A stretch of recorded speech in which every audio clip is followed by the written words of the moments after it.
I thought the Order would get rid of any trace of the old Source King.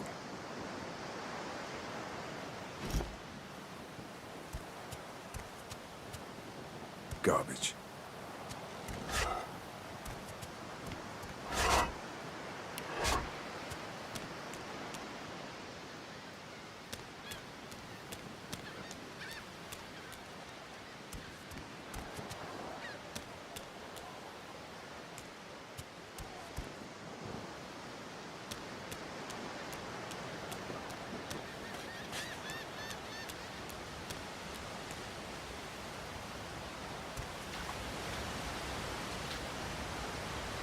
The child has a small mirror in his hands.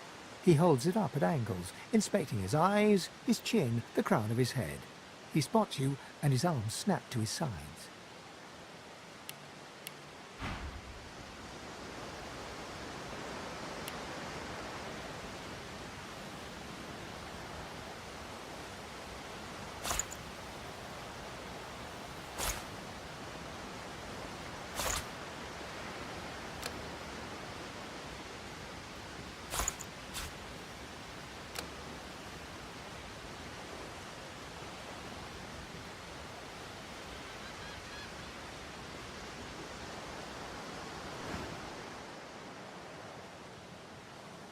I'm not supposed to talk to strangers.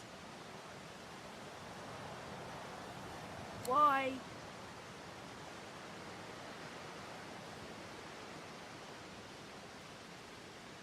But are you a sorcerer? One of those guys that brings the bad void things here?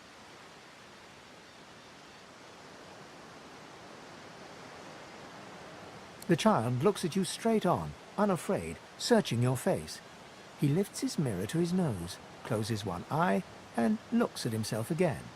I don't see any source on you or me. I guess they're wrong or crazy.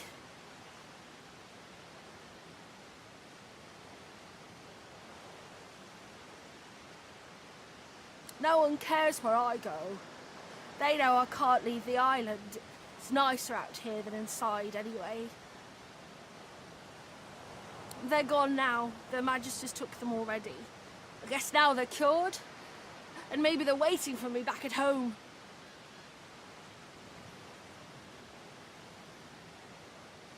But you didn't die.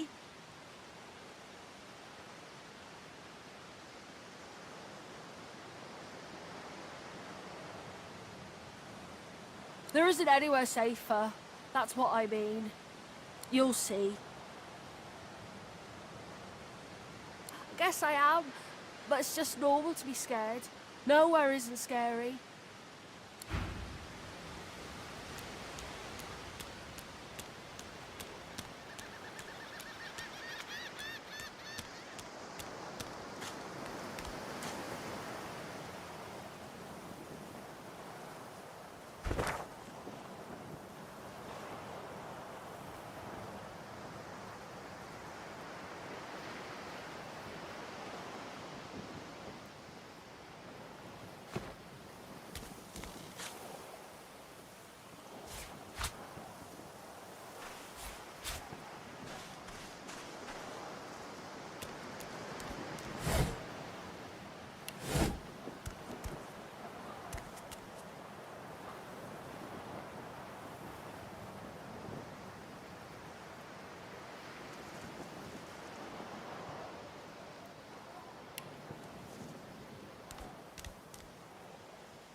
Voidwoken. Those are the same beasts that sank our ship. Damn. They've made it to shore.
were supposed to keep those things at bay. Drowned and eaten by a Voidwoken. I wonder in which order.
You spot a strange lizard gazing over the water with a steady, malcontent stare. His skin is of a bright, blood-red color. Could he be... Yes, you recognize him from the ship. It would seem you're not the only one who survived the tentacles of the deep.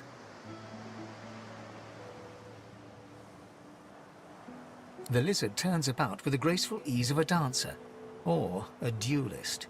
You lock eyes with his, two smouldering embers that sizzle your very soul. I did survive, yes. And chances are I wouldn't have, had you not returned to the aid of your fellow passengers down in that dreadful hole. You have my gratitude. Hand over heart, he salutes you with a bob of the head. More than a nod, though less than a bow. Yes, I'm sure you've all the makings of a hero and all that, but let's not get carried away, shall we? Now then, if there's nothing further...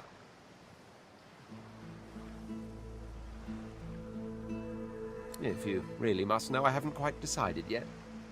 I've a frightful amount of things on my mind, hence my standing here contemplating the waves. He sighs dramatically. Tell me, what do you see when you cast your glance over this ocean? Memories. Quite so. He looks out over the water once more, and so do you. A few tranquil moments pass as the waves lap against your thoughts. As for myself, when I consider this vast expanse before us, I see an empire. I see continents dotted with mighty cities. And shimmering along the soft curve of the sea's horizon, I picture the palaces that formed my paradise. Lost.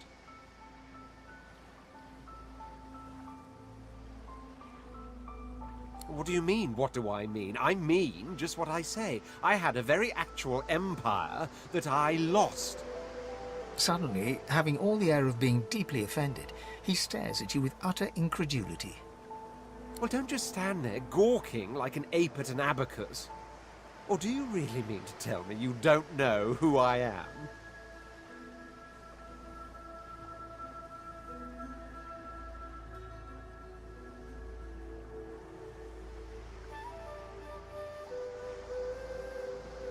The very same. I am the Red Prince, the All-Conqueror, the World-Tamer, the Spouse of the Sun. Of course you know me. There's a brief moment's pause, during which his grandiloquent pose deflates ever so slightly. That said, I suppose I must own up to the fact that I find myself rather in between all-conquering and world-taming opportunities at the moment. The grandeur that is my fate has hit a bit of a snag. But never you worry. For the throne I was destined, and my throne I shall have. truly. A kind offer indeed. And you've already proven to be trustworthy enough. You came back for the others on that ship, after all. Fine, I accept. On one condition. For reasons I'll not disclose right now, it is imperative that I should meet with a dreamer, one of the mystics of my kind. I've reason to believe one of them may be present on this island. Promise me we'll look for him, and I'll extend you the blessing of my company. Jolly good. So, now that that's settled, first things first. Even if you are as versed in the art of eloquence as I am, that our swords will be doing a lot of the talking from here on out goes without saying. As a born fighter, I prefer the perfection of the blade myself. But I'm well acquainted with the secrets of magic and, yes, even subterfuge. What say you?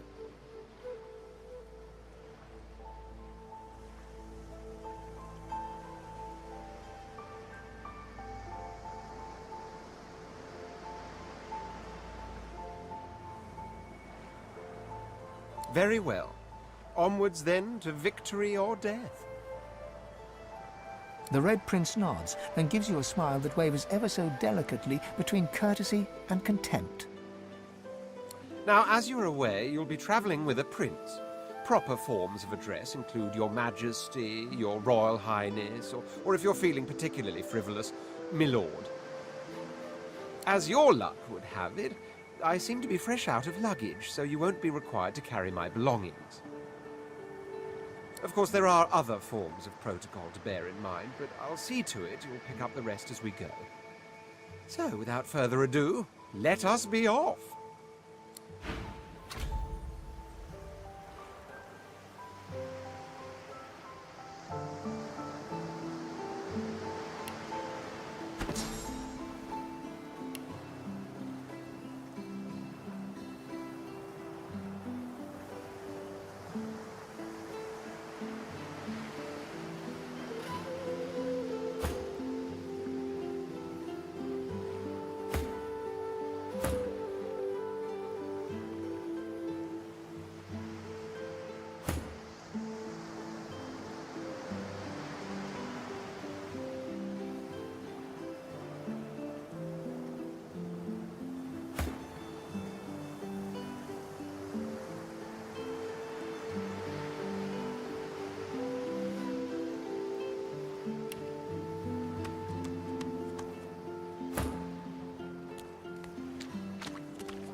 A black cat. A herald of wisdom in my homeland. How fortuitous. The cat's eyes are clouded and grey, but it stares at you with acute intensity. Its eyes clear, and it shakes its head, confused.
Here lies a nameless inmate. May he find the peace denied him in life in the Hall of Echoes.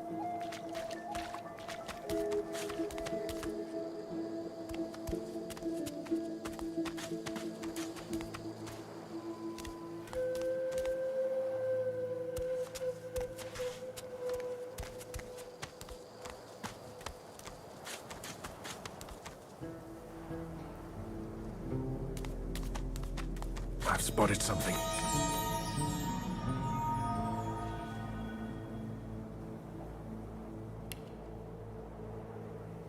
I don't have the right tool for digging. One must put in due effort if one is to reap the proper reward.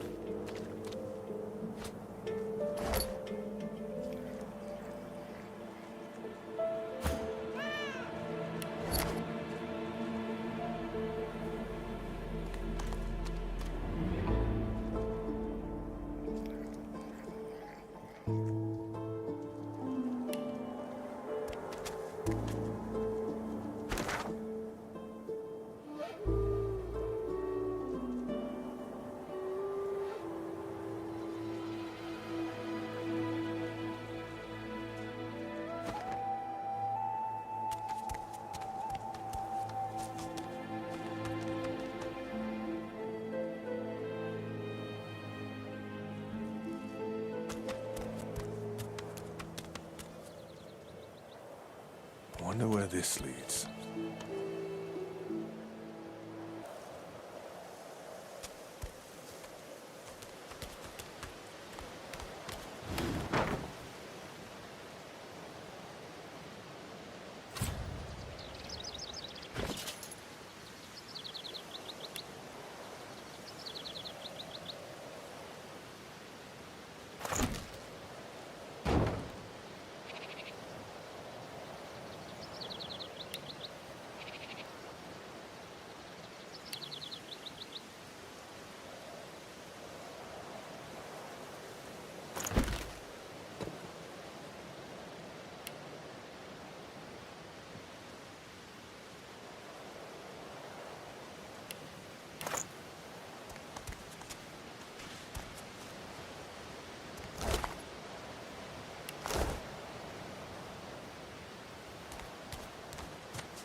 As the alcove opens up, you see the same skeleton that you met on the boat before it sank.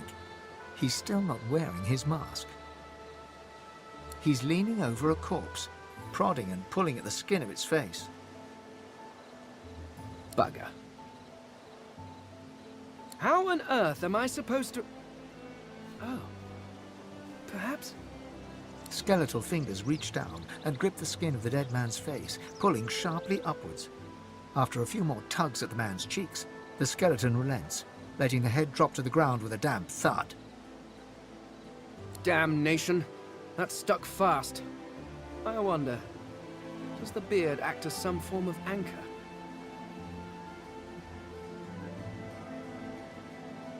Ah! No!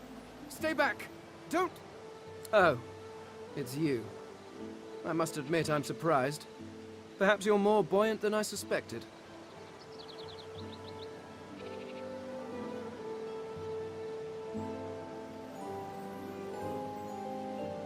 It seems the human that stole my mask was rather more resourceful than I gave her credit for.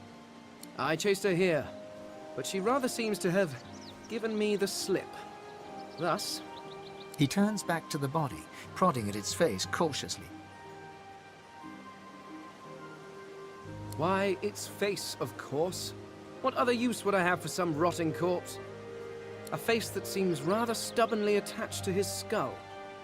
I would normally employ a tool to delicately but viciously rip the face from the body. I could then craft a mask to hide my bone. but as I lack such a tool... The skeleton grabs the corpse by the cheeks and pulls hard, grunting in frustration as the body's skin holds firm.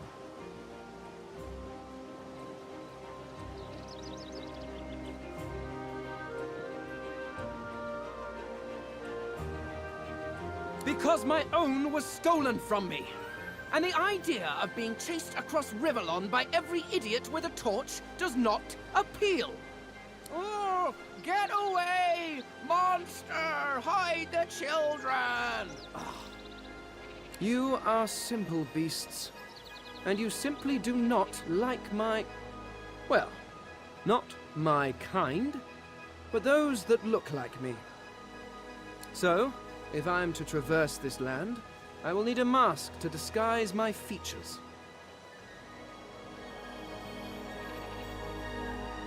Oh, don't be ridiculous. I have important things to do on Reaper's Coast. I cannot simply sit about waiting for the rest of you to die so I may continue my business in peace. No, I may be an Eternal, but my patience has its limits. Indeed, I may be the only Eternal.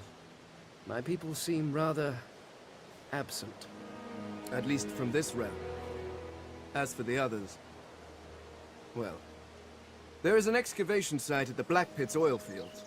Perhaps there I'll find my answers.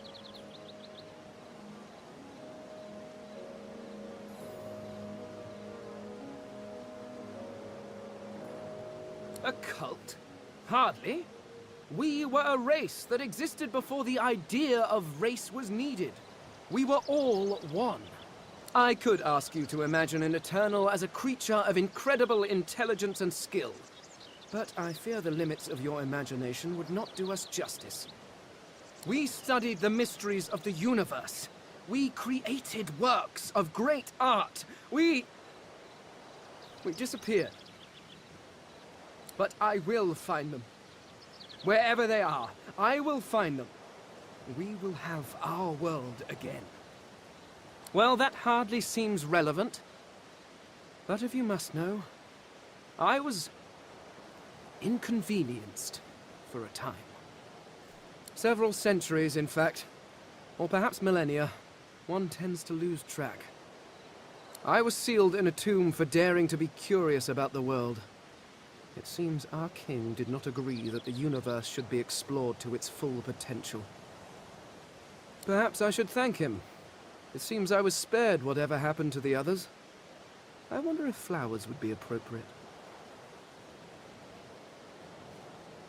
Ah, well, that is the curious thing. They are clearly absent from this world, and yet they are everywhere. Every one of your races resembles them in some manner, and the statues you have built to your gods look remarkably familiar. Perhaps my people have ascended to some new realm, or perhaps your gods are merely a folk memory. Regardless, they are not here, but I will find them. Wherever they are, I will find them. I suppose, circumstances being what they are, it could be advantageous. You seem more at ease in this world than I. A guide would certainly be useful. Excellent. While we are conversing, perhaps you notice that I am rather skilled in, well, all things. Of course, the arcane arts are my little speciality, but being a brilliant wizard does not mean I cannot handle blade or bow. So, which do you require for this enterprise of yours? I could do that with one hand behind my spine. Now, shall we get on? There is rather a lot to see. Splendid. Very well. Let's be off.